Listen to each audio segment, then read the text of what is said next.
韩国外交部的第一次官黎胜男， South Korea's first Vice Foreign Minister Lim Song-nam and China's Vice Foreign Minister Zhang Ye-sui have held talks in Beijing. They've exchanged in-depth views on each other's domestic and foreign policies, bilateral ties, the THAAD issue, and the situation on the Korean peninsula. The two diplomats have agreed to enhance communication and properly handle differences to push a return of ties to a healthy and stable position as soon as possible. Ahead of the dialogue, Chinese State Councilor Yang Jiechi also met with Lim. He called for both countries to respect the core interests and major concerns of each other. On his part, Lim said that President Moon Jae-in also hoped to improve ties with China. United States to stand up to the rogue nation. Good morning, Todd. Good morning, Heather. You know, I was taken aback by something Fred Warmbier said the other day. His son Otto had just been released from captivity by the North Koreans. Mr. Warmbier said he was told by the Obama administration not to do anything that would upset or offend the North Koreans. They were not even allowed to put ribbons on a tree. Now, a reporter asked if the Obama administration could have done more to secure Otto's release. Mr. Warmbier replied, "The results speak for themselves." Otto Warmbier died yesterday. He was held prisoner by the North Koreans, tortured, left to languish, and ultimately was murdered. President Obama was famous for kicking the can down the road. But sometimes when you kick the can down the road, people like Otto Warmbier die. This nation has a storied history of standing up to dictators and despots, from Hitler to Gaddafi to Saddam Hussein. And the time has come for President Trump to do what previous administrations were afraid to do: stand up to the North Koreans. The president must send an unequivocal message to Kim Jong-un. Harm one more American citizen, and the armed forces of these United States will rain down hellfire on his godforsaken wasteland of a nation. We are the United States of America, and we will not be trifled with. Not anymore. But honestly, we've seen enough of North Korea over the past 25 years to know they're not going to change their behavior because we put pressure on them. I think it's time to cut to the chase here and look at what we really need to do with this regime that commits acts of terrorism, that's pursuing nuclear weapons, that oppresses its own people. We need to end this regime. And the way we end the regime is by reuniting the Korean Peninsula. It won't be easy. We need Chinese help. We should have started on it a long time ago. We see the character of the North Korean regime. Economic pressure isn't going to change that. That is significant. And I imagine you've gamed this out in your own head. You're saying end the regime in North Korea. The implications for such action would be significant.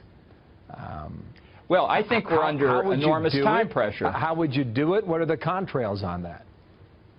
I think we know that China has economic power over North Korea unsurpassed by anybody else. They supply over 90% of North Korea's oil. They provide substantial amounts of humanitarian assistance, food, and other things. We could bring this regime down with Chinese cooperation. We need to convince China it's in their interest to end the North Korean regime and the nuclear threat that it poses across East Asia. I understand that's a reversal of China's position for many, many years. But the fact is, if the Chinese are serious, that they don't want a nuclear North Korea because it will induce Japan to get nuclear weapons, the only way to solve that problem is to end the regime. We can do it in a way that minimizes the disruption without threatening China.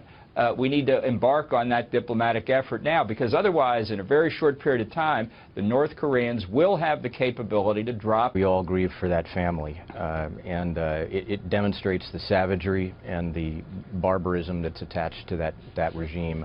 I also have the greatest respect for General Keane and what he just said. I think there are 5 or 6 options short of a military response, and I think we should probably look at all of them. The first one is essentially using this as a moment to educate the world. Yes, cut off travel, American travel to that country. Second, look at sanctions, but we've had 7 rounds of sanctions in the last 11 years, and so you're going to have to ramp those up substantially to make a difference. Third, look at cyber. I'm not going to go into a lot of detail, but I think there are options. We could show him that there is vulnerability as a result of something like this, and that there could be greater vulnerability if he doesn't start to recoil or pull back in some of his ambitions. Then finance is probably the biggest one right now. Both illegal and legal finance is really where the pressure point is for North Korea. So although John Bolton's right, you could do other things that were more aggressive. I think you have to start with the lower rungs on the ladder before you reach for the top. And finally, China. 80% of all of North Korea's trade is with China.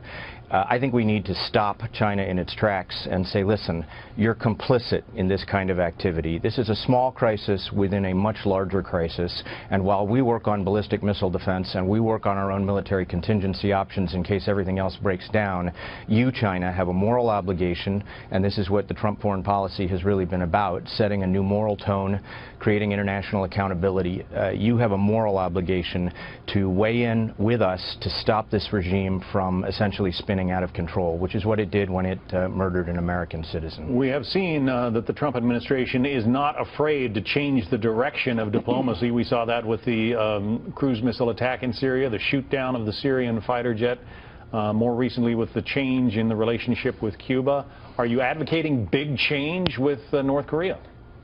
Absolutely. I think that, frankly, and to that extent, both General Keane and John Bolton are right. I'll go a step further, though, and say that this Trump foreign policy is a brand new foreign policy, and there is it's more of a return to the Reagan era. We're going to be credible. We're going to deter. We're going to create moral certitude in the world.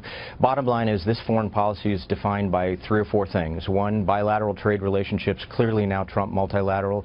Second, we're going to use kinetic force wherever we need to. Syria is a classic example, and the shoot down of the Su-22, which had bombed some of our allies, was absolutely appropriate and proportional. The third is that President Trump is clearly linking, as is Rex Tillerson, as is Jim Mattis. They are clearly linking economic and security policy overtly, which I think is smart. And the last thing they're doing, which is a big, bold change, is they're willing to, in a sense, on a chessboard, they're willing to castle. They're willing to change the entire board up and say, reevaluate what moral leadership and international accountability looks like, and that's what they did in Cuba. So very strong, very positive. In my view, it's the right direction. Remember, whenever you change course markedly, and we kind of did a U-turn here between Obama and a more Reagan-like Trump policy, whenever you do that, you create a riptide. There's going to be controversy. People are going to say, no, why are we changing?